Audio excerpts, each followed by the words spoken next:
মানুষ মরে গেলে সে কোথায় যায়? আত্মা কি সঙ্গে সঙ্গে চলে যায় অন্য জগতে, নাকি থেকে যায় আশেপাশেই? এই প্রশ্নটা আমরা প্রায় সবাই কখনো না কখনো করেছি। আজ আমরা জানব মৃত্যু আসলে শেষ নাকি নতুন শুরুর দ্বার। আমরা সবাই জানি এই শরীর একদিন ধ্বংস হবে, কিন্তু আত্মা? ভগবদ গীতা বলছে, না জায়াতে মৃয়াতে বা কদাচিৎ। আত্মার জন্ম নেই, মৃত্যু নেই। শরীর শুধু এক পোশাক, আত্মা আসল অস্তিত্ব। যেমন জামা পুরনো হলে নতুন জামা পরা হয়, ঠিক তেমনই আত্মা শরীর পরিবর্তন করে। হিন্দু শাস্ত্র অনুযায়ী যখন মৃত্যু ঘটে, আত্মা শরীর ছেড়ে বেরিয়ে যায়। তারপর তার যাত্রা শুরু হয় যমলোক। চিত্রগুপ্ত এর হিসাব অনুযায়ী, অর্থাৎ কর্ম আপনি যা করবেন তার গন্তব্য সেই অনুযায়ী হবে। যদি তার পুণ্য থাকে, সে স্বর্গ বা ভালো জন্ম পাবে। যদি পাপ বেশি হয়, সে কষ্টের জীবন বা নরকেও যেতে পারে। নরক, স্বর্গ এগুলো আসলে আমাদের যে বাস্তব জীবন তার কর্মফলের উপর ভিত্তি করে হয়ে থাকে। গরুড় পুরাণ বলছে, আত্মার মৃত্যুর পর 13 দিন ধরে এই জগতে ঘোরে। এজন্যই 13 দিনের অন্ত্যেষ্টিক্রিয়া করা হয়, যেন সে শান্তিতে চলে যেতে পারে। অনেকেই বলেন, প্রিয়জন মারা গেলে তার আত্মা নাকি আশেপাশে থাকে। এটা আংশিক সত্য।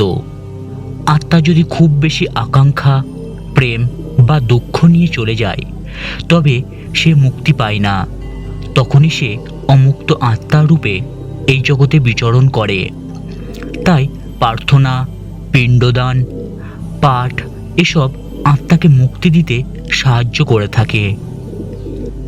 আত্মা আবার ফিরে আসে নতুন দেহে। একে বলে পুনর্জন্ম। কিন্তু কোন রূপে সে জন্মাবে তা নির্ভর করে তার কর্মের উপর। ভালো কাজ করলে মানব জন্ম বা দেবতার জন্ম হয়, অর্থাৎ দেহ বিলীন হয়ে যায়। পাপ করলে পশু পাখি, এমনকি নিম্নতর জীবনেও হতে পারে। গীতায় বলা হয়েছে, যেমন চিন্তা করে মরবে তেমনই গন্তব্য পাবে। তাই মৃত্যুর সময় মন ভালো রাখতে হয়। আমরা যেহেতু জানি আত্মা অমর, তাই আমাদের কাজ হওয়া উচিত আত্মাকে বিকশিত করা। এই জীবন শুধু উপভোগের জন্য নয়, আত্মজাগরণের জন্য। প্রতিদিন কিছু সময় ভগবানকে স্মরণ, ভালো কাজ, সত্য কথা, এই জিনিসগুলোই আমাদের পরের জীবনে সুন্দর গন্তব্য নিশ্চিত করবে।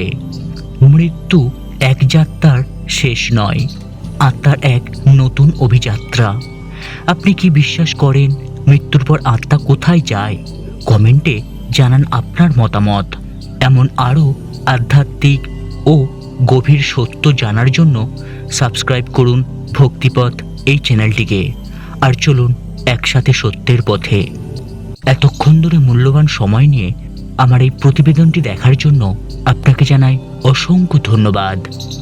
ভিডিওটি ভালো লাগলে অবশ্যই লাইক, কমেন্ট, শেয়ার এবং চ্যানেলটি সাবস্ক্রাইব করে আমার পাশে থাকুন।